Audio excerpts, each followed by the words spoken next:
그 시군과 시군별로 이제 22개 시군 진행하는 과정에서 중간에 지금 현재 우리 경제 상황 월요일 날 원장님께서도 말씀하셨다시피 지금 장기 저성장 기조로 실제로 한 2017년부터 진입을 했습니다. 진입을 했고 잘 표시가 안 나서 그런데 이제 그 부분에 대한 우리가 전반적으로 이제 경제 상황을 조금 이해를 하고 이제 우리가 뭐 연구를 하든지 뭐 이렇게 하면 좋을 것 같아서 제가 본부장님한테 요거를 중간에 한번 우리 연구원들한테 했으면 좋겠다 이렇게 해서 지금 시작하게 됐고요.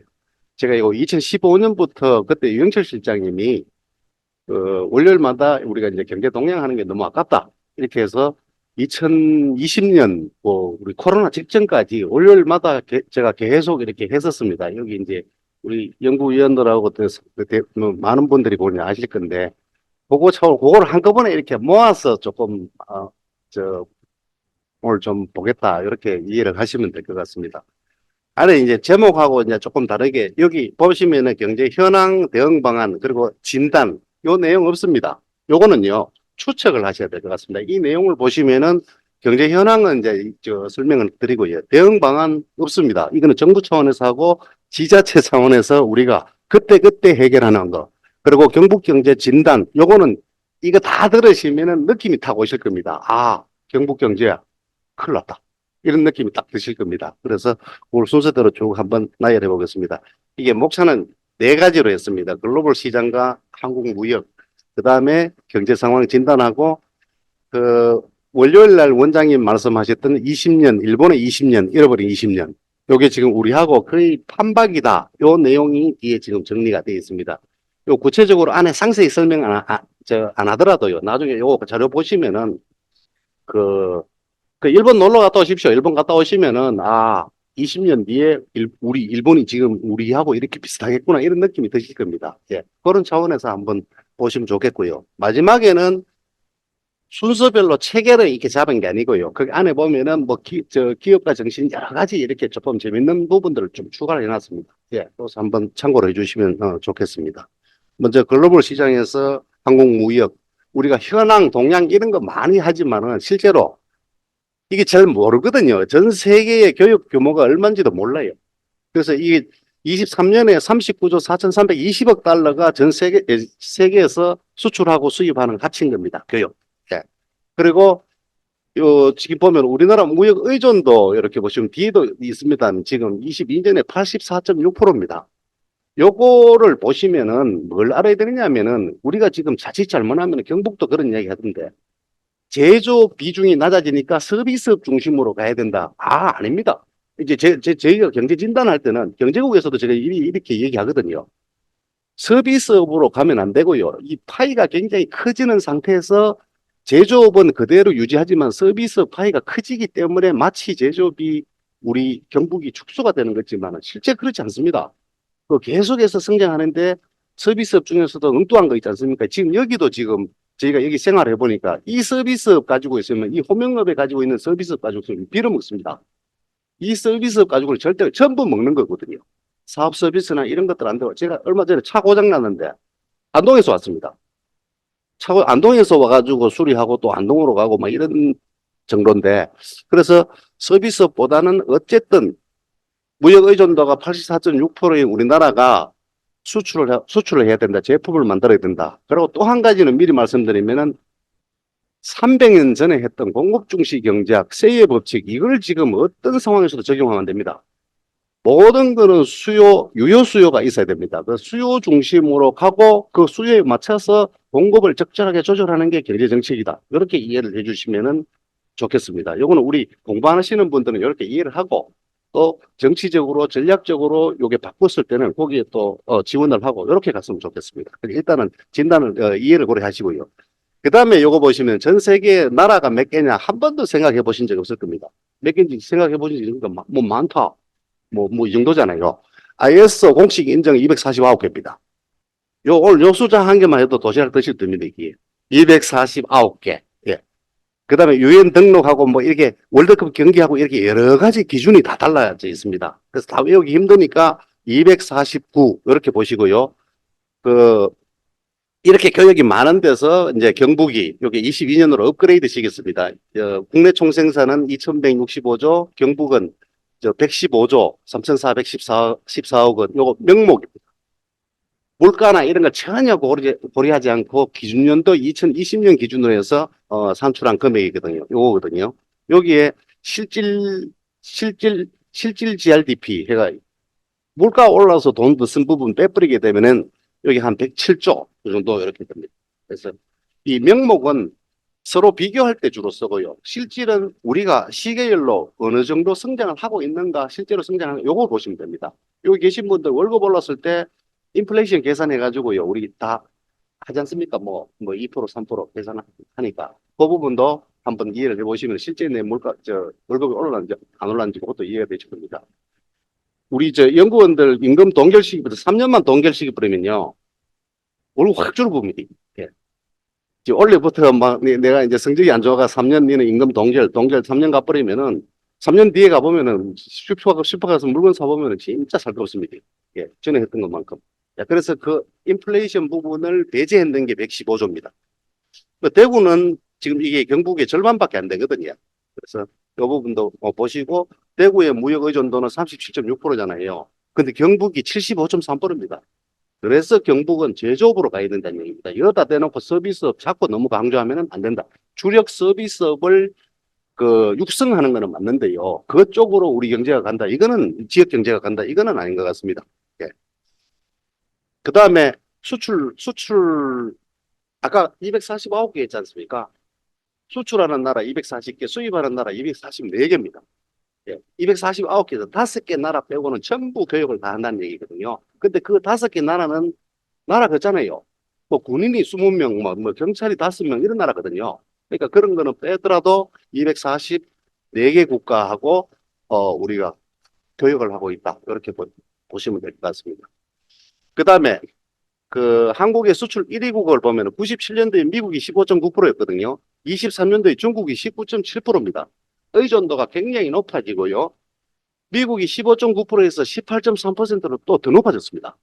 1등은 중국이지만 이 두 나라의 의존도가 워낙 크기 때문에 우리가 정말로 이 두 나라가 조금만 이상한 현상이 나타나도 우리 경제가 휘청휘청한다. 이렇게 보시면 될 것 같습니다. 근데 97년도 요게 이제 여기 IMF 외환위기인데 제가 요때 12월 13일 결혼했습니다. 예. 신혼여행 가려고 딱 해놨다가 12월 14일, 요 11월 달에 IMF 터졌거든요. 저는 억지로 가고 싶었는데 집에 어른께서 가지 마라 하더라고요. 그러니까 그 보상으로 제가 또 집에 보상을 해줬습니다. 예. 그때는 정말로 외국에 가는 취소가 엄청나게 많이 됐거든요. 제가 그때 당시에 승용차 새로 사가지고 얼마 안 됐습니다. 그거 집에 씌워놓고 화물차 타고 학교 다니고 출퇴근했습니다. 예. 그 집사람 임신된 상태에서 화물차 타고 에어컨 없었습니다. 선풍기 달아가지고 붙이면서 이렇게 간 그런 기억이 나거든요. 굉장히 힘들었다.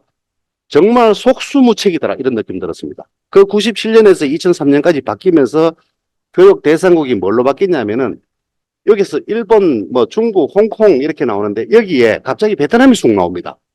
그래서 이 베트남 인구 1억 가까이 되는 베트남이 우리의 주 대상국이고요. 앞으로 우리는 이 베트남 때문에 잘못하면 우리 경제가 휘청휘청할 수 있습니다. 지금 섬유 시장에서 벌써요, 우리나라 대구 경북 지역에서 베트남으로 가는 섬유 업체가 철수할 준비를 하고 있습니다. 이유가 뭐냐면은 베트남이 우리가 한국에서 왔는 이런 섬유 정밀 기계 이런 것들을 우리가 생산하자. 이렇게 지금 바뀌고 있습니다. 그래서 우리는 각 나라마다 갈 때마다 그 지역의 기술 이전을 해주고 또 도망가고 또 도망가고 하는 이런 구조로 되어 있기 때문에 우리가 각성하고 자각하고 기술 혁신 안 하면은 참 심각하다. 이렇게 보시면 될 것 같습니다. 이 품목도 한번 보십시오. 계속 반도체입니다. 그게 대한민국은 삼성공화국이란 말이 여기서 나오거든요. 반도체가 12.6%였거든요.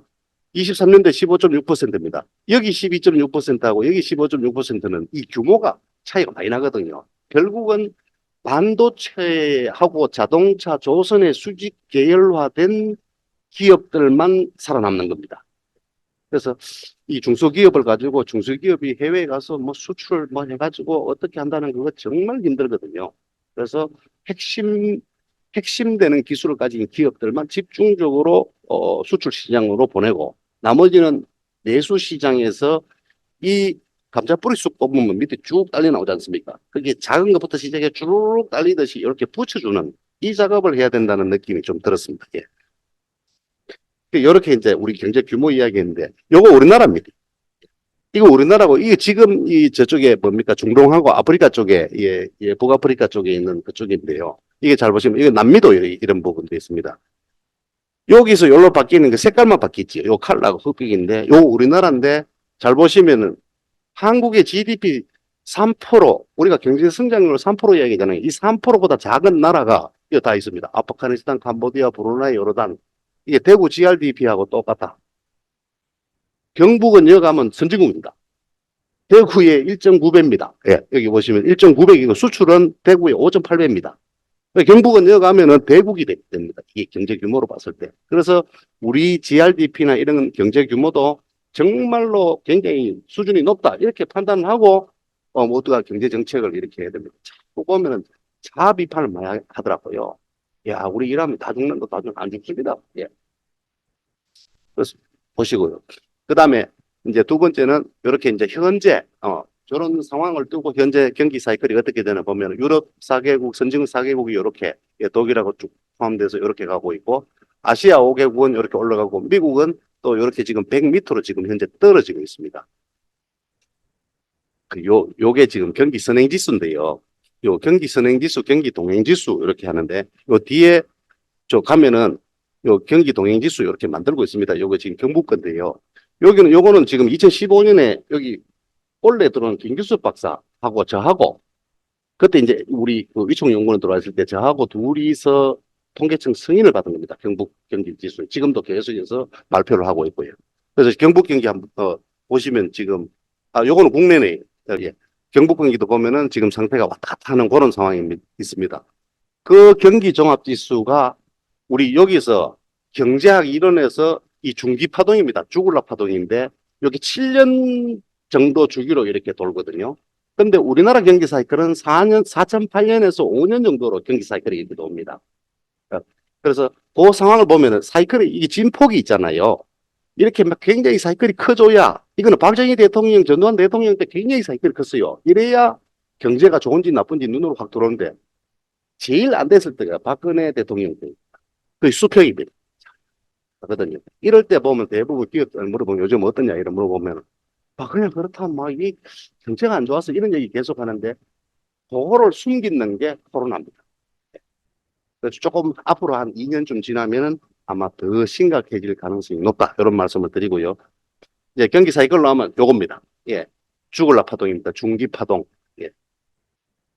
요것도 다 돼갑니다. 70년 주기로 하는 거. 요 70년 주기로 요거는 지금 파동인데 요거는 이제 뭐 다른 외부적 충격인데 우리나라 보니까 100년 주기로 전쟁이나 이런 것들이 일어나더라고요. 식민지, 전쟁, 뭐 폭동 이런 거 일어나더라고요. 다 돼갑니다. 그게 아마 이 앞으로는 경제 전쟁일 것 같습니다. 예. 그냥 이거는 제가 농담이니까 불안해 하실 필요는 없고요.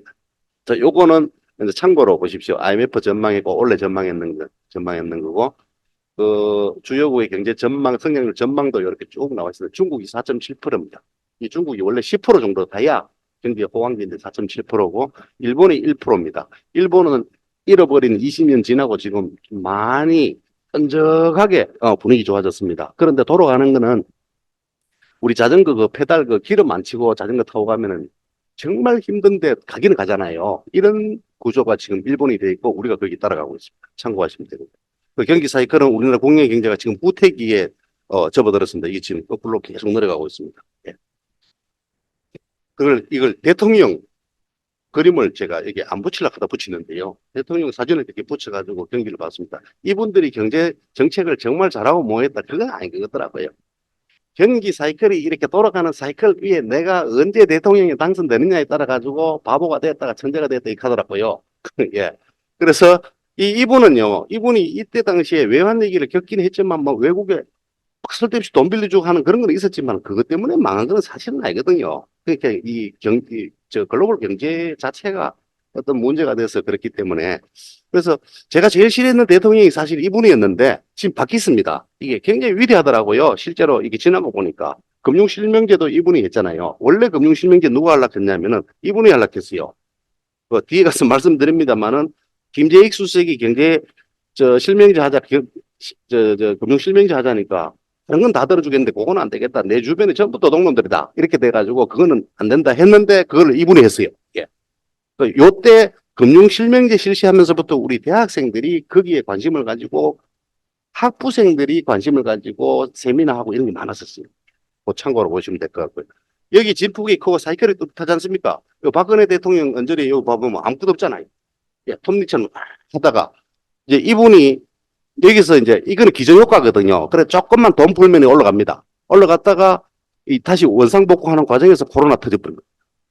그러니까 지금 다시 올라가면 경제를 운용을 잘하는 게 아니고요. 이 기저효과입니다.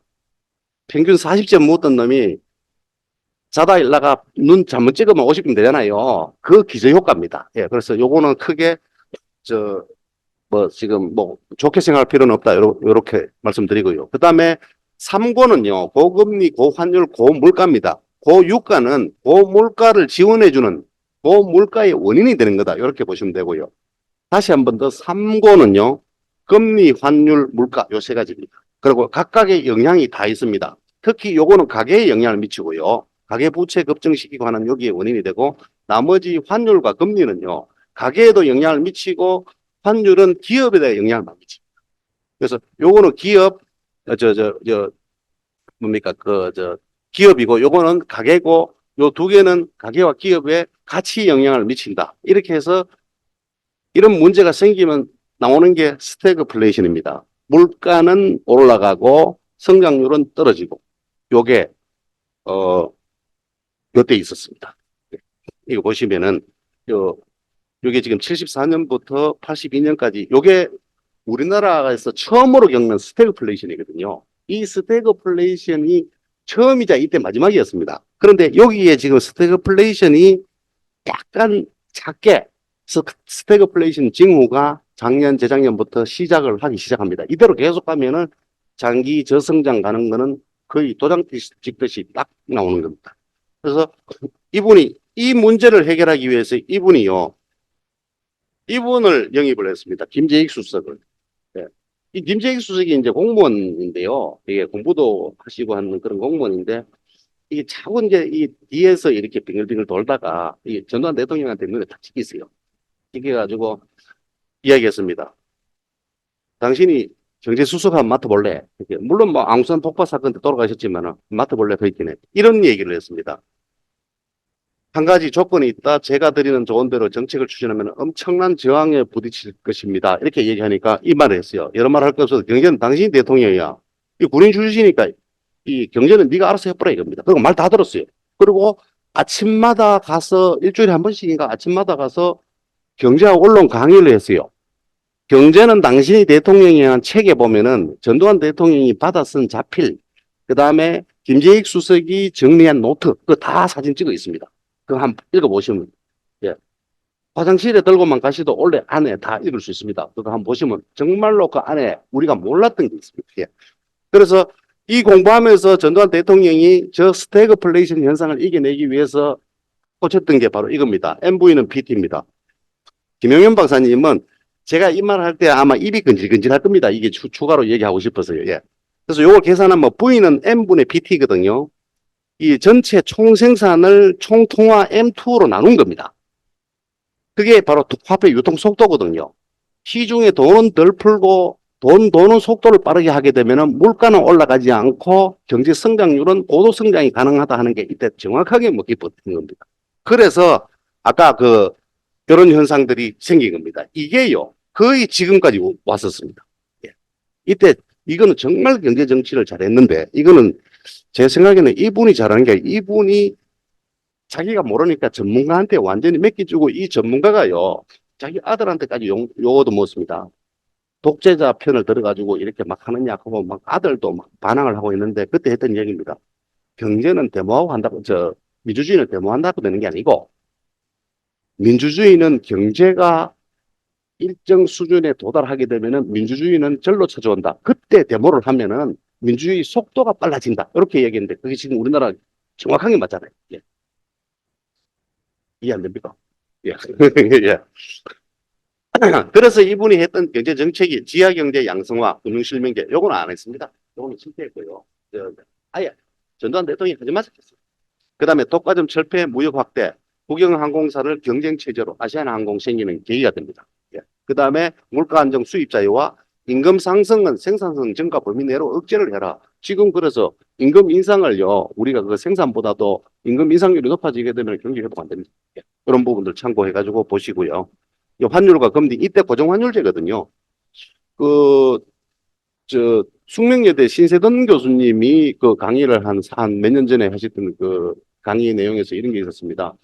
고정환율제니까 지금 우리가 환율을 원달러 환율을 올려야 됩니다. 그때 당시에 뭐 한국은행에서 그럼 얼마 올리면 되겠나 이게 전두환 대통령한테 얼마 올리면 되겠나 이렇게 물으니까 한 50원 정도만 올리면은 우리 경제가 다시 정상으로 회복될 것 같습니다. 했을 때 전두환 대통령이 이렇게 얘기했답니다.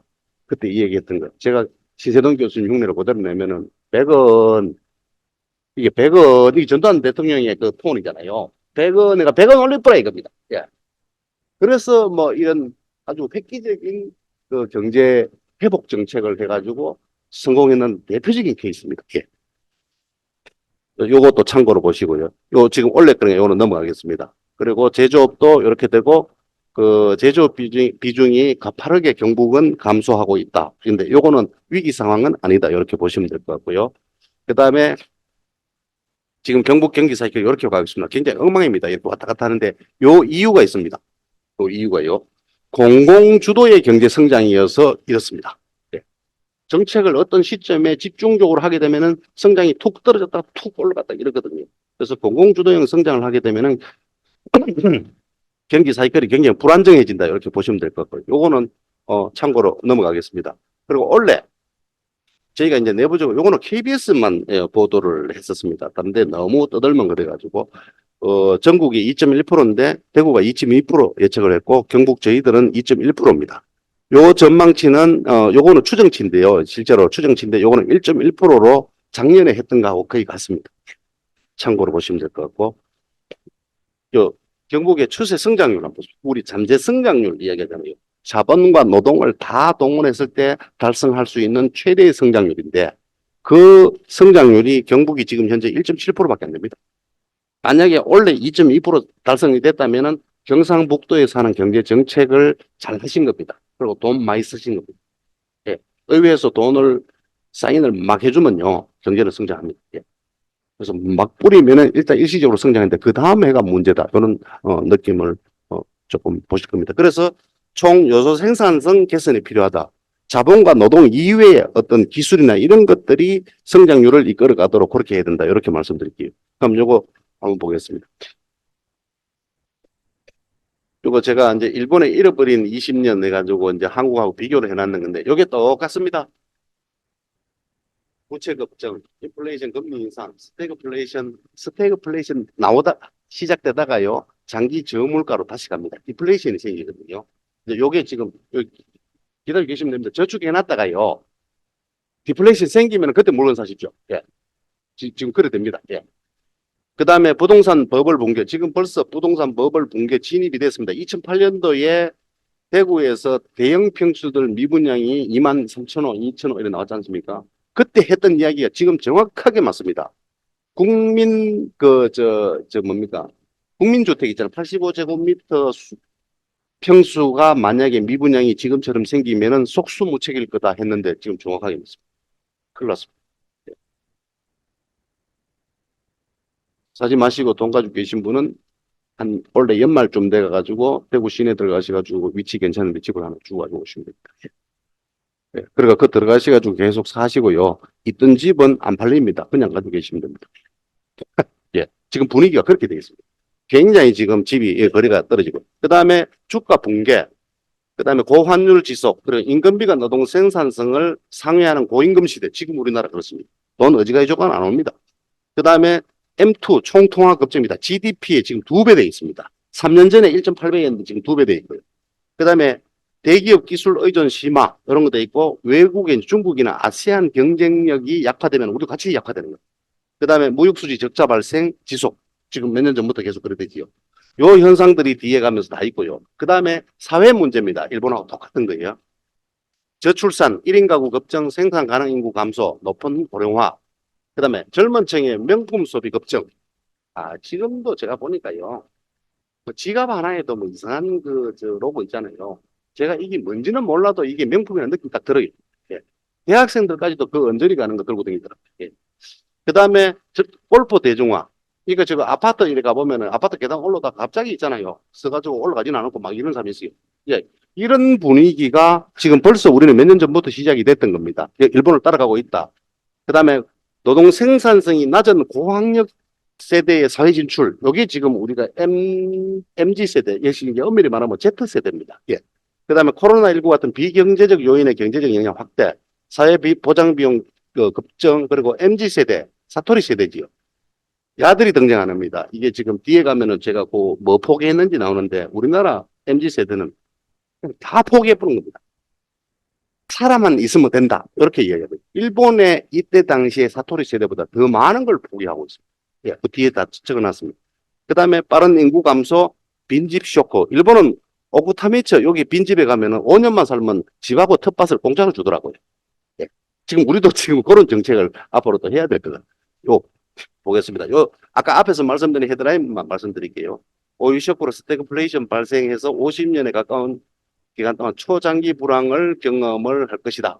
그 다음에 현재 저성장 중에서 금리 이제 한국은 일본과 유사한 장기 불황에 진입을 한다. 여기 보시면은 요 그림은 개별적으로 가서 한번 읽어보십시오. 제가 자세히 설명하면 시간 너무 많이 들어가니까요. 예.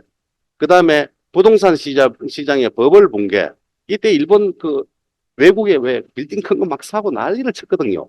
지금 우리는 그 정도까지는 아니지만은 국내 시장에서 아파트 보면은 전부 다 이제 말 그대로 환장하는 겁니다.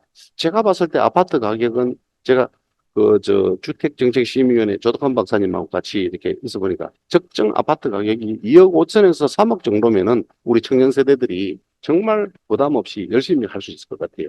근데 아파트 가보면은 쓰고 빠진 거 있잖아요. 물 질질 새는 게 씹어 가거든요. 그리고 뭐 너무 고층입니다. 우리 대구에 있는 위부터 제네시스 있지 않습니까? 저게 지금 골칫덩어리인 게 앞으로 30년 좀 지나면은 재개발이 안 됩니다. 저거를 재개발하려고 하면 몇 층 올려야 되면은 100층 올려야 되거든요. 100층 올라가가지고, 그래서 그거는 재개발이 불가능하다 이런 얘기를 하더라고요. 그래서 지금 재개발 가능한 거는 수지 맞추기 위해서 대부분 30층 가까이. 예. 저도 요번에 이사 갔는데 29층이더라고요. 제가 만약에 저는 이제 10층 이상 올라가면 나는 이사 안 간다 이랬습니다. 예. 11층이 넘어가면서부터 뭐가 약해지느냐면은 지기가 약해집니다. 땅에서 올라오는 기운이 약해지고 21층이 넘어서면은 지진이 있을 때 지진 느낌 있잖아요. 이게 진짜 확실하게 들어오는 게 21층이더라. 예. 참고로 하십시오. 예, 정답은 참고로 하시면 될 것 같아요. 예, 예, 예. 딱 느끼기 좋습니다. 예. 그래서 평상시에는 좋습니다. 그 다음에 부동산 시장의 버블 붕괴가 지금 현재 시작이 됐다. 이렇게 진단을 하면 될 것 같고요. 이 부동산 정책의 실패는 바로 이 밀턴 프리드만 교수가 했던 샤워실의 바보 이야기 똑같습니다. 저도 아침에 또 샤워했는데요. 샤워 딱 할 때 뜨거운 물로 이제 우리가 이빠이 돌려놓고 기다리지 않습니까? 그래가지고 그 뭣도 모르고 좀 미지근해지면 그거 들어가서 막 이래 대다가 뜨거라 하고 다시 차가운 물로 돌리잖아요. 왔다 갔다 하는 이 정책이 금융정책에서 비일비재하더라. 이렇게 해서 이걸 갖다 신랄하게 비판했던 게 우리 밀턴 프리드만 교수거든요. 이 프리드만 교수가 굉장히 유명합니다. 그래서 정부가 하는 이런 이상한 정책은 하지 마라. 지나치게 시장 개입하지 마라. 이겁니다. 그래서 지금 민간 주도용 좋습니다. 예. 그 다음에 주가 버블. 요때 90년대 정점 이후 버블 붕괴되고 주가가 안 올라가거든요. 지금 우리나라가 지금 2008년에 이렇게 떨어졌다가 최근에 그 중학생한테 주식하고 주식을 가르쳐야 된다고 뭐 이러고 제 딸도 친구들 주식하는데 아빠 저도 할까요? 이러더라고요. 하지 마라. 근데 주식 하려고 하면 도대체 얼마나 그게 용돈 받는 거 몇십만 원 그거 한다 하더라고요. 그래가지고 시간 조금 지나니까 저한테 지 친구들 용돈 다 날라갔대요. 다 날라가고 지만 남아있대요. 예. 그래서 제 말 잘 들어요, 이제. 예. 그래서 이런 붐이 꺼졌습니다. 이제 주식은 가급적이면은 지금 안 하면은 좋겠다 이런 말씀 드리고요. 그 다음에 부채가 그냥 여기서 나오는 수치는 참고로 공부하시고요. 가계, 기업, 정부, 경제 주체의 부채가 2천조, 2천조, 2천조입니다. 그래서 총 6천조 정도의 그 우리나라 그 경제 주체의 부채가 지금 늘어나 있거든요. 지금 속수무책입니다. 예, 이게 대책이 없습니다. 미국 같으면 돈 찍어 보면 되거든요. 미국은 돈 찍어 가지고 그 돈 찍고 수입해 보면 됩니다. 수입해 보면 이 통화가 밖으로 나가보잖아요. 우리나라는 돈 찍어 놓으면 거기서 안에서 벌벌 도니까요. 이게 뭐냐 하면은 이제 초인플레이션 생겨납니다. 지금 뭐 볼리비아나 남미에 이런 나라들 있잖아요. 그것 때문에 돈 찍어서 그래요. 우리나라 돈 가치를 너무 과대평가하면 안 된다. 이 말씀드리겠습니다. 그 다음에 일자리 미스매치. 이거는 이제 김영현 박사님 너무나 잘 아실 것 같아요. 생산성하고 그 노동 생산성하고 실제 생산하고 차이, 임금하고 괴리에서 오는 겁니다. 예. 그리고 뭐 수도권으로 옮기고 하는 이런 거는 저희가 경제 상황 진단했을 때 봤을 때는 수도권으로 가는 이유는 그냥 가더라고요. 수도권에 일자리가 많아 가는 게 아니고 그냥 갑니다. 그 다 가니까 그냥 가는데, 예. 뭐 친구가 장에 가니까 그럼지고 장에 간다 안 갑니까 옛날에? 예, 나도 가긴 가야 되니까 그렇게 해서 있다가 다시 돌아오는 사람도 상당히 많았습니다. 그래서 인구 이동을 보면은 경북에서 경기도로 갔다가 다시 돌아오는 거, 대구에서 경북으로 왔다 갔다 하는 인구 이동 보면은 40대와 10대가 경북에서 대구로 많이 가고요. 그 다음에 50대 넘었으면은 경북으로 많이 오죠. 그래서 대구하고 결국은 이거는요, 상생을 해야 됩니다. 어쩔 수 없는 그런 구조로 되어 있더라. 참고로 보시면 되겠고, 무역수지 지금 적자 계속되고 있습니다. 그 다음에 빠른 인구 감소도 마찬가지고, 저출산도 마찬가지고, 1인 가구 급증. 1인 가구 급증하면은 소비에 치명타를 입습니다. 이거는 저희가 경제학에서 주로 이야기하는 건데, 저희가 4인 가구 이런 게 있으면은 뭐냐면은 이게 지금 엄마들이 시장에 가가지고 이게 물건 사잖아요. 살 때 4명이 먹을 정도 사면은 4명 이상 걸 사요. 많이 사요. 이 수박도 한 덩이 사고 많이 사지 않습니까? 그리고 그거 사가지고 먹고 남는 건 냉장고에 넣어놨다가 한 2주쯤 지나면 푹 섞여가지고 버리고 또 새로 사고 이러지 않습니까? 그게 바로 뭐냐 하면 일종의 소비 정책이거든요. 그렇지 않습니까? 저희 얼마 전에 냉장고 보니까 절반을 버려야 되겠더라고요. 그리고 또 사놨습니다. 예, 요것도 푹 삭혀가지고 또 버릴 겁니다. 이렇게 되면은 실제로 생산자들한테 조금 용기를 주는, 이제 뭡니까, 생산을 촉진시키는 그런 역할인데, 1인 가구는 딱 먹고 요거만 딱 먹고 끝내버립니다. 예. 그래서 요거는 실제로 증명이 된 겁니다. 예. 그 다음에 생산 가능은 높은 고령화, 요거는 당연히 아시는 거고요. 그 다음에 비경제적 요인이 아까 앞에 설명드렸던 거 지금 추가로 다 설명드린 요거는 개별적으로 공부하시고 이해 안 되면은 전화 주시고요. 제가 없으면은 옆에 김영현 박사님한테 전화 주시면 다 할 겁니다. 예.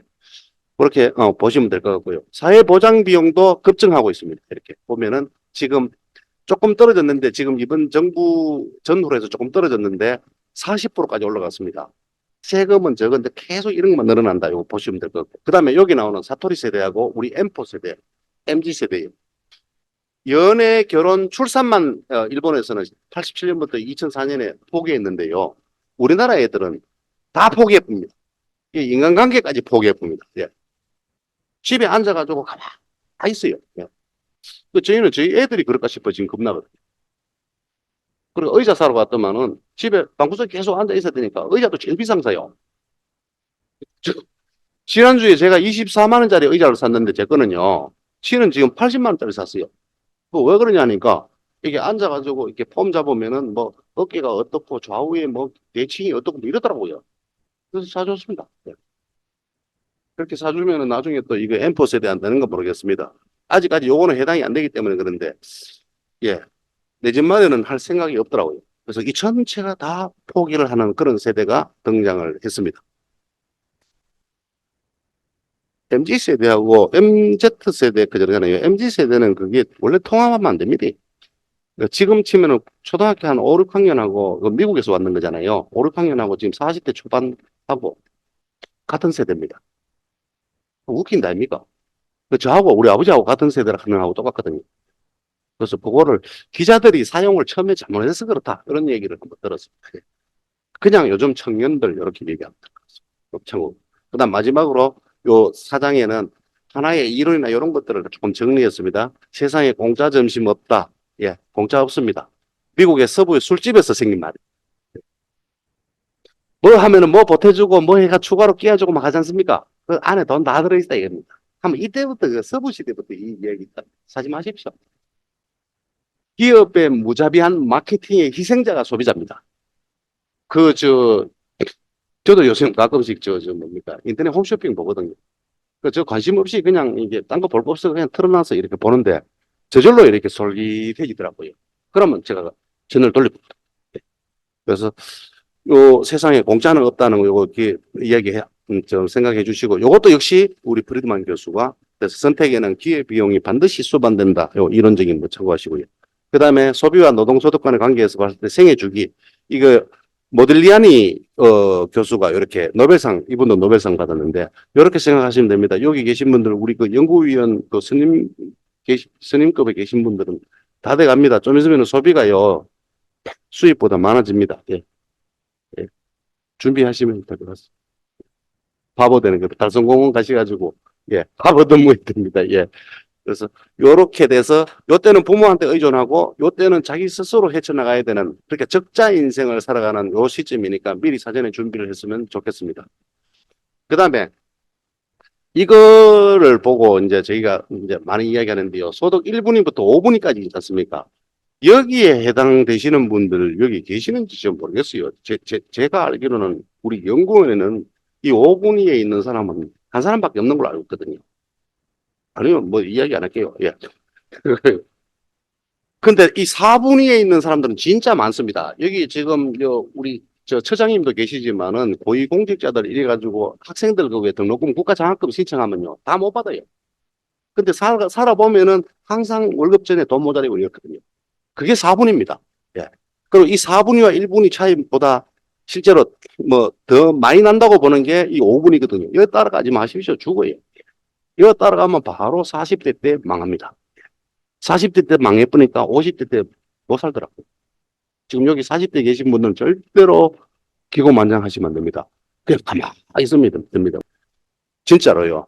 그리고 요거를 갖다가 소득 분위별로 제가 뭘 소비하는가 보니까요. 여기는 진짜 원초적이었습니다. 다 먹어줘집니다. 예. 그냥 먹는데 이제 먹고 그다음에 그 뭐 옷 입고 자고 하는 여기 돼 있고 여기는 비소비 지출이 굉장히 많습니다. 33%입니다. 예. 이분들이 신세계 백화점 꼭대기층에 가면 다 있습니까? 10층에 이래 가면 명품 소비관 이런 데 가면 이분들은 전부 다 그 지하에 있지 않습니까? 그 지하에 사람 제일 많은데 거기에 있으니까요. 이 부분도 또 통계로 증명되는 거 참고하시고 그다음에 이거 죄송합니다만은 이게 우리 연구원도 그렇고 저 노예수도 그렇고 가는 정책하고 또 다를 수도 있습니다. 저는 출산율 정책 안 된다고 봅니다. 예. 그다음에 이민자 유입 이거 하면 안 된다고 생각합니다. 기술 진보 정책으로 기술 개발, 로봇, AI 이렇게 해서 노동력만 보충하게 되면 나머지는 먹고 놀면서 적당하게 월급 받고 살아갈 수 있는 기반이 만들어질 수가 있다 이렇게 보거든요. 그래서 요 부분들 참고를 해주시면 좋겠습니다. 아까 요거 그거고요. 그 다음에 요거는 저희 경제 성장이 여기에 전략적 변곡점에 여기 와 있습니다. 예, 쭉 가는데 이게 지금 밑으로 떨어질지 그대로 무미건조하게 갈지 아니면 여기서 새로운 시그모이드 곡선이 이렇게 생길지 요거는 바로 혁신을 해야 되거든요. 그래서 혁신은 두 가지로 여러 가지 있습니다만 두 가지로 보시면 될 겁니다. 작은 기존의 기술을 가지고 엄청나게 큰 개선을 하는 혁신, 기존에 없던 거를 새롭게 만드는 혁신 두 개인데 기존에 있던 걸 가지고 개선하는 게 맞는 것 같습니다. 그 벤처의 전번에 그 벤처 앞에 로고 보면은 이렇게 돼 있잖아요. 요 벤처 타고 계시는 분들. 요게 뭔지 아시죠? 요 비행기 프로펠러거든요. 2차 세계대전 때 비행기 만드는 일종의 그죠 군수물자 공급하던 업체가 그 전범 국가라 해가지고 결국 물자를 생산 못하니까 자동차로 바꾼 게 그게 벤처입니다. BMW 마찬가지. 이게 빨리 돌리면은 BMW 모양처럼 그런 느낌이 들지 않습니까? 그렇게 돼 있단 말이에요. 그러니까 그런 식의 혁신을 해야 된답니다. 기존 인력. 그 다음에 드론 이야기하고, 뭐, 권영수 박사님 드론 잘 사용하시는데, 드론 이것도 2차 세계대전 겁니다. 옛날 겁니다. 새로운 혁신이 아니고요. 컴퓨터도 마찬가지고. 그래서 그게 대중화시키는 쪽으로 가는 그런 혁신을 해야 된다. 이렇게 말씀드리고요. 그 제가 전번에 한번 욕을 좀 했는데 드라이브 스루 있잖아요. 아, 그 뉴스에서 막, 저 있잖아요. 코로나 주사 맞는 거 그걸 드라이브 스루라고 뭐 마치 무슨 혁신이 왔는 것처럼 그렇게 얘기했는데 제가 드라이브 스루를 처음으로 알았는 거는 조선시대 때 외명부에 있는 부인들 있잖아요. 숙부인, 정부인, 정경부인이 궁궐의 종전마마가 우리 차 한잔 꽃놀이 합시다 하면 가면은 그 가마가 일렬로 쭉 가면서요. 내리고 지나가고 내리고 이 드라이브 스루거든요. 예. 예. 이거를 스타벅스가 그냥 옮겨온 겁니다. 인마들이 또 똑똑한 게 아니고요. 제가 봤을 때는요. 이게 드라이브 스루가 코로나 주사 맞을 때 제공했다. 이것도 사실은 제가 봤을 때는 혁신이더라. 이런 느낌이 들어요. 예. 그래서 이런 혁신을 우선 먼저 했으면 좋겠다는 말씀을 드리겠습니다. 그 요 특이점을 지나는 요 부분이 이제 못 가서 이제 문제가 되는데 요거 기업들 있지 않습니까? 우리나라 기업들 보통 한 4년, 5년 내에 망하는 게 지난번에 월요일에 말씀드린 한 60% 정도 되거든요. 요거 못 지나서 그렇습니다. 요거 제가 뭐 사례를 들 때 이렇게 얘기하거든요. 그, 저희가 이게 우리 남자 연구원들은 군대가 뭐, 이게 그대로 얘기하거든요. 대가리 박아, 얘기하는 그럼 머리 이렇게 박아. 처음에요. 한 2, 3분 동안은 머리가 깨질 듯이 아프거든요. 근데 3분 딱 지나면 안 아파요. 잔다니까요. 이제 이게 완전히 이제 감각이 없어져 버리거든요. 그게 지금 이 변곡점입니다. 여기서부터는 그것은 이제 코 골고 자요 한 시간도 머리 박아 있어요. 예. 그렇게 해서 급격하게 성장하는 특이점에서 변곡점까지 이까지 왔는 게 지금 현재의 우리 경제입니다. 예. 그래서 자꾸 옛날 이 생각을 한다는 얘기입니다. 예. 그래서 이 생각 안 했으면 좋겠습니다. 요게 주역에서 똑같은 이야기가 있더라고요. 지금 원장님께도 저번에 말씀드렸지만 대학연희하고 주역을 좀 보고 있는데요. 대체 무슨 말인지 모르겠습니다. 지금 여기에도 경기 사이클이 있습니다. 궁변, 통구, 경기 사이클. 이거 나중에 읽어보십시오. 그 다음에 여기 안에서 정상에 오른 기업이 가장 위험하다. 지금 최고로 올라가 있는 분들은 정말로 경계해야 된다. 경제의 정점에서 제일 뭡니까? 앞으로 떨어질 가능성. 집에서 지금 다 잘 되는 집들 좀 조심해야 되고요. 조금만 떨어져도 좀 불안해지니까.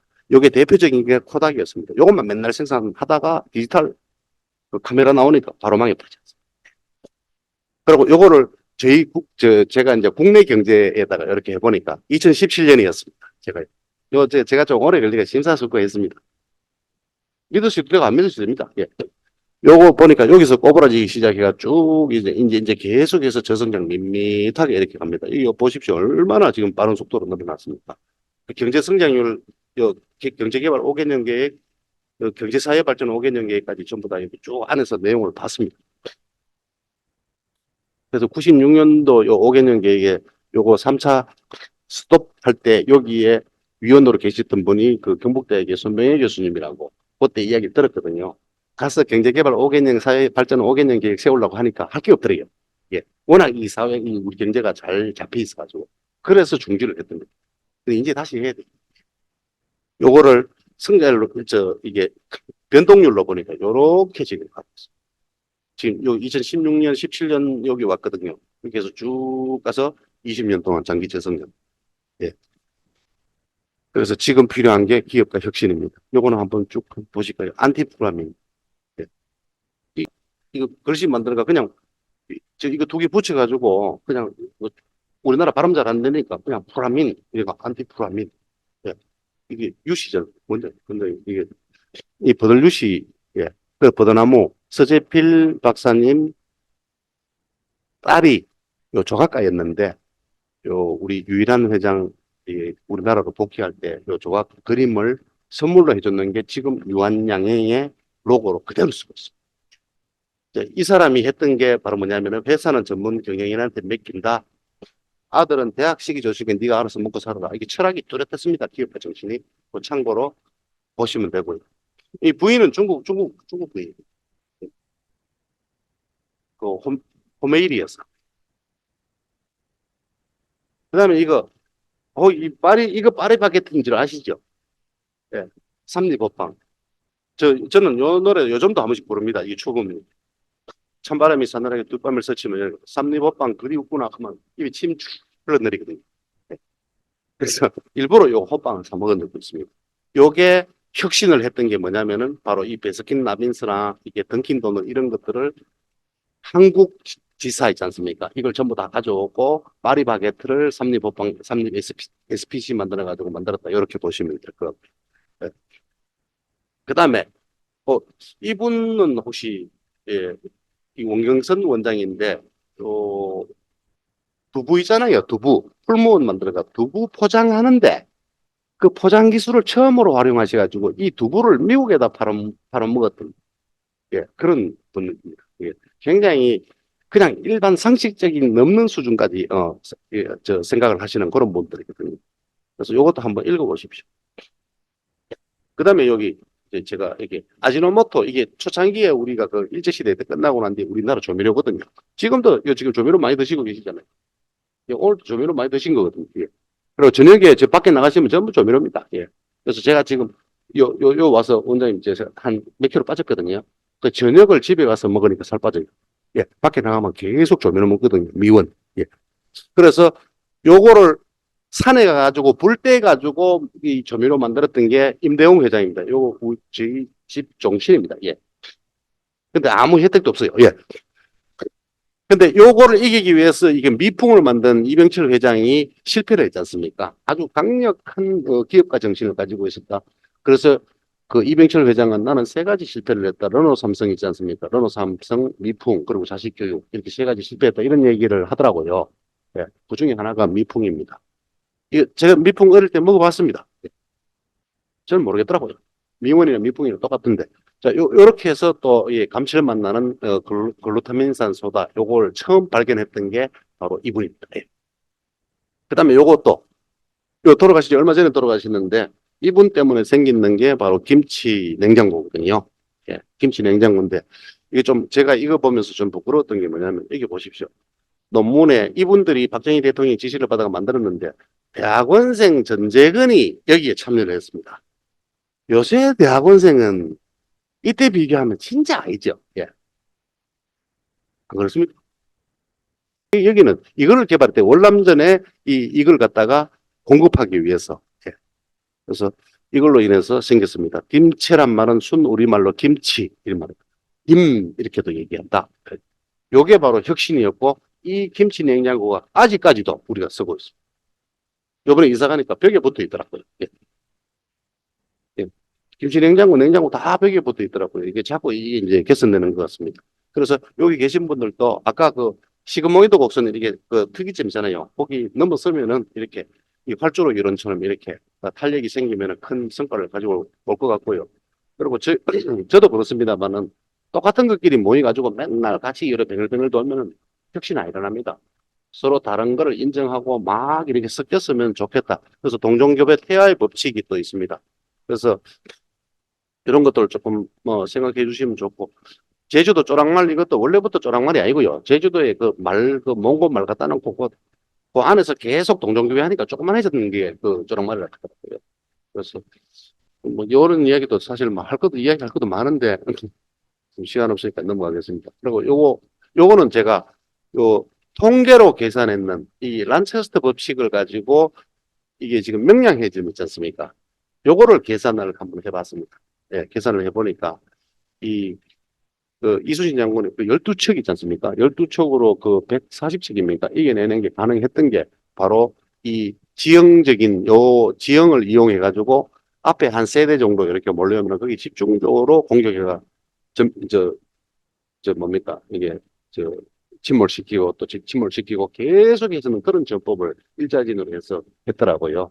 그래서 그걸 통계로 계산해 보면 이런 결과가 나옵니다. 이게 맞을 확률, 공격할 확률 요걸 해서 참고해 주시면 좋겠습니다.